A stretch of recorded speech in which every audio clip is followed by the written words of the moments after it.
Hello, everybody. Welcome back to the BFG with our guest visitor here, listener. I hope you guys have had a great yesterday or weekend or whatever came before this day. And we are going to carry on with the BFG. Look where we are. We've read 3/4 of it at least. And now we're on to the part called the plan. So the queen has had her trouble humper terrible dream, and it was terrible. She thrashed and groaned and shouted, and Sophie was there to fill in the pieces, and the BFG came, and the queen has decided to invite them for a breakfast. So they had to come up with some way to make these giant tables as big as your ceiling, big chair, and then they brought in tons and tons of bacon and eggs, and the BFG is just in heaven. He just wants more and more and more. And now they have come to tell her that they are out.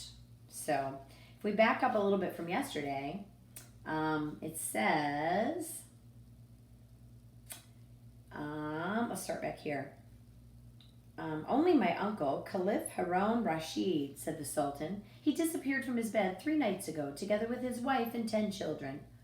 There you is, cried the BFG, whose wonderful ears enabled him to hear what the Sultan was saying to the queen on the telephone.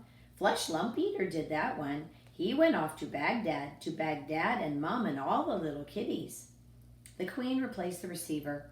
That proves it, she said, looking at the BFG. Your story is apparently quite true.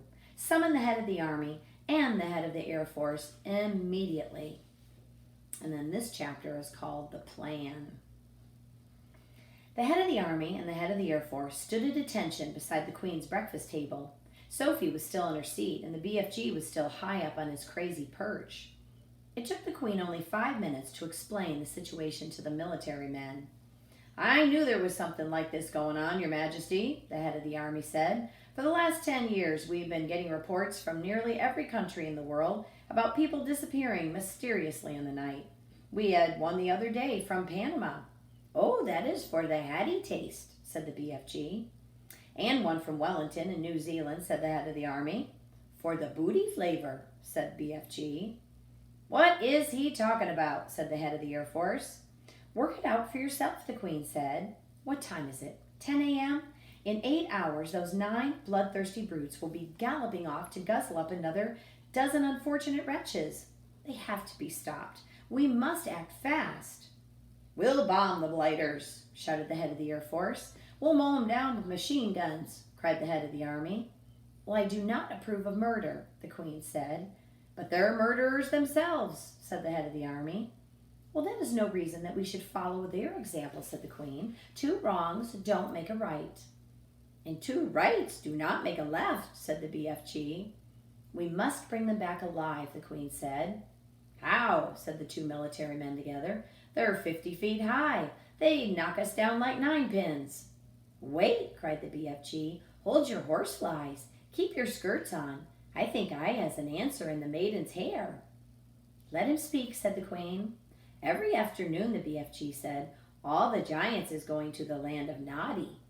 I can't understand this feller, said the head of the army. Why doesn't he speak clearly? He means the land of Nod, Sophie said. It's pretty obvious. Exactly, said the BFG. Every afternoon, all those 9 giants is lying on the ground, snoozling away in a very deep, deep sleep. They is always resting like that before they is galloping off to guzzle up human beings. Go on, they said. So what?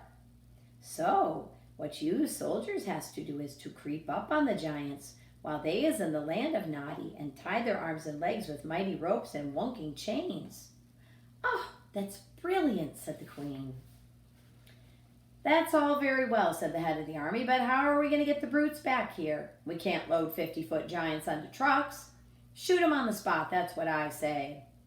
The BFG looked down from his lofty perch and said to the head of the Air Force, You is having belly poppers, is you not? Is he being rude? Said the head of the Air Force. He means helicopters, Sophie said. Well, why doesn't he say so? Of course we have helicopters. Wopsy big belly poppers, said the BFG. Oh, very big ones, said the head of the Air Force proudly. But no helicopter's big enough to get a giant like that inside. Oh, you do not put him inside, said the BFG. You sling him underneath his belly of your belly popper, and you carry him like a torpedo." "Like a what?" said the head of the Air Force. "Like a torpedo," said Sophie. "Could you do that, Air Marshal?" the Queen asked. "Well, I suppose we could," the head of the Air Force admitted grudgingly. "Well, then get cracking," said the Queen. "You'll need 9 helicopters, 1 for each giant." "Where is this place?" said the Air Force man to the BFG. "I presume you can pinpoint it on a map." "Pinpoint?" said the BFG. "Map? I has never heard these words before. Is this Air Force been talking slush bungle?" The Air Marshal's face turned the color of a ripe plum.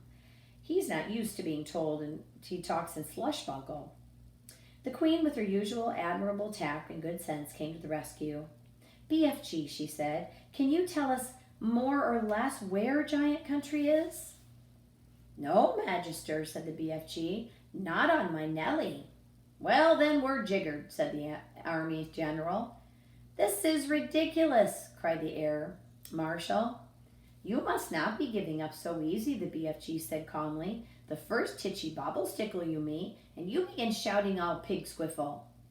The Army General was no more used to being insulted than the Air Marshal, and his face began to swell with fury, and his cheeks blew out until he looked like 2 huge ripe tomatoes. "Your Magister," he cried, "we are dealing with a lunatic. I want nothing more to do with this ridiculous operation." The Queen, who was used to tantrums from her senior officials, ignored him completely. "BFG," she said, "would you please tell these rather dim-witted characters exactly what to do?" "Oh, it is a pleasure, Your Magister," said the BFG. "Now listen to me carefully, you 2 boot-bogglers." The military men began to twitch, but they stayed put. "I am not having the foggiest idea about where Giant Country is in the world," said the BFG, "but I is always able to gallop there. I is galloping forthwards and backwards from Giant Country every night to blow dreams into the little chidlers' bedrooms. I is knowing the way very well. So all you is having to do is this: put your 9 big belly poppers up in the air and let them follow me as I is galloping along." "How long will the journey take?" the Queen said. "If we is leaving now," said the BFG, "we will be arriving just as the giants is having their afternoon snoozle." "Splendid," said the Queen. Then turning to the 2 military men, she said, "Prepare to leave immediately." The head of the army, who was feeling pretty miffed by the whole business, said, "Well, that's all very well, Your Majesty, but what are we going to do with the blighters once we bring them back?" "Don't you worry about that," the Queen told them. "We'll be ready for them. Hurry up now, off you go." "If it pleases Your Majesty," Sophie said, "I should like to ride with the BFG to keep him company." "Where will you sit?" said the Queen. "In his ear," Sophie said. "Show him, BFG." Oh, story time's over for Dexter. Okay, let me see. "Where will you sit?" said the Queen. "In his ear," said Sophie. "Show him, BFG." The BFG got down from his high chair. He reached Sophie with his fingers. He swiveled his huge ear up until it was parallel with the ground, and he placed Sophie gently inside of it. The heads of the Army and the Air Force stood there goggling. The Queen smiled. "You really are a rather wonderful giant," she said. "Magister," said the BFG, "I is wishing to ask you a special thing from you." "What is it?" said the Queen. "Could I please bring back here in the belly poppers all of my collections of dreams? They is taking me years and years to collect, and I is not wanting to lose them." "Why, of course," said the Queen, "and I wish you a safe journey." Well, the BFG had made thousands of journeys to and from Giant Country over the years, but he had never in his life made one quite like this, with 9 huge helicopters roaring along just over his head. He had never before traveled in broad daylight either. He hadn't dared to. But this was different. Now he was doing it for the Queen of England himself, and he was frightened of nobody. As he galloped across to the British Isles with the helicopters thundering above him, people stood and gaped and wondered what on earth was going on. They had never seen the likes of him before, and they never would again. Because remember, he hasn't been out in the daytime ever. He's always out at night, so nobody really has seen him. And if you saw a giant go whizzing past your house, you'd be looking up like this. and all the helicopters going after him, you would be freaking out too. Like, what is going on? Every now and again, the pilots of the helicopter would catch a glimpse of a small girl wearing glasses crouching in the giant's right ear and waving up to them. They always waved back. The pilots marveled at the giant's speed and the way he leapt across wide rivers and over huge houses. But they hadn't seen anything yet. "Be careful and hang on tight," the BFG said. "We is going fast as a frizzle crump." The BFG changed into his famous high gear, and all at once he began to fly forward as though he were on springs and rockets in his toes. He went skimming over the earth like some magical hop, skip, and jumper with his feet hardly ever touching the ground. As usual, Sophie had to crouch very low in the crevice of her ear to save herself from being swept clean away. The 9 pilots in their helicopter suddenly realized that they were being left behind. The giant was streaking ahead. They opened up their throttles to full speed, and even then they were only just barely able to keep up. In the leading machine, the head of the Air Force was sitting beside the pilot. He had a world atlas on his knee, which is a book of maps, all the different maps of all of the places in our world. He was staring at the first atlas, then staring at the ground below, trying to figure out where they were going. Frantically, he was turning the pages of the atlas. "Where the devil are we going?" he cried. "Haven't the foggiest idea," the pilot answered. "The Queen's orders were to follow the giant, and that's exactly what I'm doing." The pilot was a young Air Force officer with a bushy mustache. He was very proud of his mustache. He was also quite fearless, and he loved adventure. He thought it was a super adventure. "It's fun going new places," he said. "New places?" shouted the head of the Air Force. "What in blazes do you mean, new places?" "Well, this place we're flying over now isn't on the atlas, is it?" said the pilot, grinning. "You're darn right it isn't on the atlas," cried the head of the Air Force. "We've flown clear off the last page." "I expect that old giant knows where he's going," said the young pilot. "He's leading us into disaster," said the head of the Air Force. He was shaking with fear. In the seat behind him sat the head of the Army, who was even more terrified. "You don't mean to tell me we've gone right off the atlas," he cried, looking forward, which means right off the map, and now they're in lands that they don't even know where they are. "That's exactly what I'm telling you," cried the Air Force man. "Look for yourself. Here's the very last map and the whole flaming atlas. He went off that an hour ago." He turned the page, and as in all atlases, there were 2 completely blank pages at the very end. "So now we must be somewhere here," he said, pointing a finger to one of the blank pages. "Where's here?" said the head of the Army. The young pilot was grinning broadly. He said to them, "That's why they always pick 2 blank pages at the end of the atlas. They're for new countries. You're meant to fill them in yourself." The head of the Air Force glanced down at the ground below. "Just look at this godforsaken desert," he cried. "All the trees are dead. All the rocks are blue." "The giant has stopped," said the young pilot. "He's waving us down." The pilots throttled down their engines, and all 9 helicopters landed safely on the great yellow wasteland. Then each of them lowered a ramp from its belly. 9 jeeps, one from each helicopter, were driven down the ramps. Each jeep contained 6 soldiers and a vast quantity of thick rope and heavy chains. This would be scary, walking up to those 9 giants. If they woke up, you would all be lunch. So that would be kind of scary. "I don't see any giants," said the head of the Army.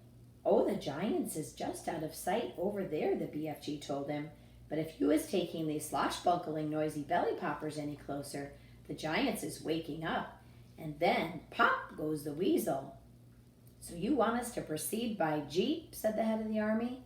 "Oh, yes," said the BFG, "but you must be very, very hushy quiet. No roaring of motors, no shouting, no mucking about. No piggery-jokery." The BFG, with Sophie still in his ear, trotted forward, and the jeeps followed behind him. Suddenly, the most dreadful rumbling noise was heard by everyone. The head of the Army went pea-green in the face.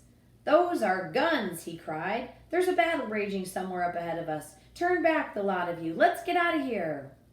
"Oh, Pip-Spiffle," said the BFG. "Those noises is not guns." "Of course they're guns," shouted the head of the Army. "I'm a military man, and I know a gun when I hear one. Turn back." Those is just the giants snortling in their sleep, said the BFG. I is a giant myself, and I is knowing a giant snortle when I is hearing one. Are you quite sure? The army man asked. Positive, said the BFG. Proceed cautiously, the army man ordered. They all moved on, and then they saw them. Even at a distance, they were enough to scare the daylights out of the soldiers. But when they got close and saw what the giants really looked like, they began to sweat with fear. 9 fearsome, ugly, half-naked, 50-foot-long brutes lay spread out on the ground in various grotesque attitudes of sleep, and the sound of their snoring was indeed like gunfire in a battle. The BFG raised a hand. The jeeps all stopped. The soldiers got out. What happens if one of them wakes up? Whispered the head of the army. His knees were knocking together with fear. If any one of those is waking up, he will gobble you down before you can say jackknife, the BFG answered, grinning hugely. Me is the only one that won't be gobbled up, because giants is never eating other giants. Me and Sophie is the safe ones, because I is hiding her if that happens. The head of the army took several paces to the rear. So did the head of the Air Force. They climbed rather quickly back into their jeep, ready to make a fast getaway if necessary. Go forward, men, the head of the army said. Go forward and do your duty bravely. The soldiers crept forward with their ropes and chains. All of them were trembling mightily. No one dared to speak a word. The BFG, with Sophie now sitting in the palm of his hand, stood nearby watching the operation. To give the soldiers their due, they were extremely courageous. There were 6 well-trained, efficient men working on each giant, and within 10 minutes, each of the 9 giants had been trussed up like chickens and were snoring contentedly. The 9th, who happened to be the flesh lump eater, was causing trouble for the soldiers because he was laying with his right arm tucked under his enormous body. It was impossible to tie his wrists and arms together without first getting his arm out from underneath him. Very, very cautiously, the 6 soldiers who were working on the flesh lump eater began to pull at the huge arm, trying to release it. The flesh lump eater opened his tiny piggy black eyes. Which of you foul pesters is wiggling my arm? He bellowed. Is that you, rotsome manhugger? Suddenly, he saw the soldiers, and in a flash he was sitting up. He looked around him. He saw more soldiers. With a roar, he leapt to his feet. The soldiers were petrified with fear and froze where they were. They had no weapons with them. The head of the army put his jeep into reverse. Human beings, the flesh lump eater yelled. What is you flush-bunkling, rotsome, half-baked beans doing in our country? He made a grab at a soldier and swept him up in his hand. I is having an early supper today, he shouted, holding the poor, squirming soldier at arm's length and roaring with laughter. Sophie, standing in the palm of the BFG's hand, was watching, horror-struck. Do something, she cried. Quick, before he eats him. You put down that human being, said the BFG shouted. The flesh lump eater turned and stared at the BFG. What is you doing here with all these groggly twiglets, he bellowed. You is making me very spishy. The BFG made a run at the flesh lump eater, but the colossal 50-foot-high giant simply knocked him over with a flick of his hand. At the same time, Sophie fell out of the BFG's palm right onto the ground. Her mind was racing. She must do something. She must. She remembered the sapphire brooch, which is like a brooch is a pin, like a large pin. She remembered the sapphire brooch that the queen had pinned to her chest. Quickly, she undid it. I is guzzling you nice and slow, the flesh lump eater was saying to the soldier. Then I is guzzling 10 or 20 more of you midgy little maggots down there. You is not getting away from me because I is galloping 50 times faster than you. Sophie ran right up behind the flesh lump eater. She was holding the brooch between her fingers, so she'd be like this big next to him, like an inch. She was right up close to his great, naked, hairy legs. She rammed the 3-foot-long pin of the brooch as hard as she could into the flesh lump eater's ankle. So, 3 inches, it's just like if you pinned a pin on, it's not very big. I'm surprised he would even feel it. She jammed it right into the flesh lump eater's ankle. It went deep into the flesh and stayed there. The giant gave a roar of pain and jumped high in the air. He dropped the soldier and made a grab for his ankle. The BFG, knowing what a coward the flesh lump eater was, saw his chance. "Oh, you is bitten by a snake," he shouted. "Oh, I is seeing it biting you. It is a frightsome poison vousen viper, and it was dreadly dangerous vice-screen viper." "Oh, save our souls," bellowed the flesh lump eater. "Sound the crumpets. I is bitten by a supicious venomous viniscreen viper." He flopped down on the ground and sat there howling his head off, clutching his ankle with both hands. Here's this big guy. His fingers felt the brooch. "Oh, the teeth of the deadly viper is still sticking into me," he yelled. "I is feeling the teeth of sticking into my anklet." The BFG saw his second chance. "Oh, we must be getting those viperous teeth out at once," he cried. "Otherwise you is deader than duck soup. I is helping you." The BFG knelt down by the flesh lump eater. "You must grab your anklet very tight with both hands," he ordered. "That will stop the poisonous juices from the venomous viper going into your leg and into your heart." The flesh lump eater grabbed his ankle with both hands. "Now, close your eyes and grittle your teeth and look up to heaven and say your prayers while I is getting the teeth of the venomous viper," the BFG said. The terrified flesh lump eater did exactly as he was told. The BFG signaled for some rope. A soldier rushed in over to him, and with both the flesh lump eater's hands gripping his ankle, it was a simple matter for the BFG to tie his ankles and hands together with a tight knot.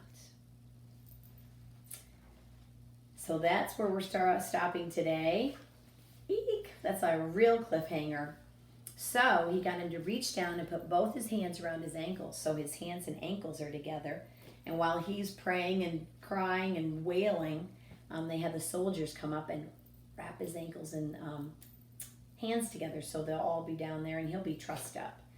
And we will see tomorrow what happens. That was a close call. Sophie saved the day with her little pin, and the BFG pretending that it was a venomous snake that had bit him in the ankle. So tomorrow we will definitely finish. We have just a smidge of the BFG left, and we will see how it turns out and what they're going to do with them when they get them back. All right. Thanks for reading with me today. I hope you're back tomorrow. Can't wait to finish the book. And our next one is going to be called Bob, and it's one of the Sunshine State readers, and it is hilarious. So I hope you'll join us to read that one too. Okay, see you tomorrow. Bye, guys.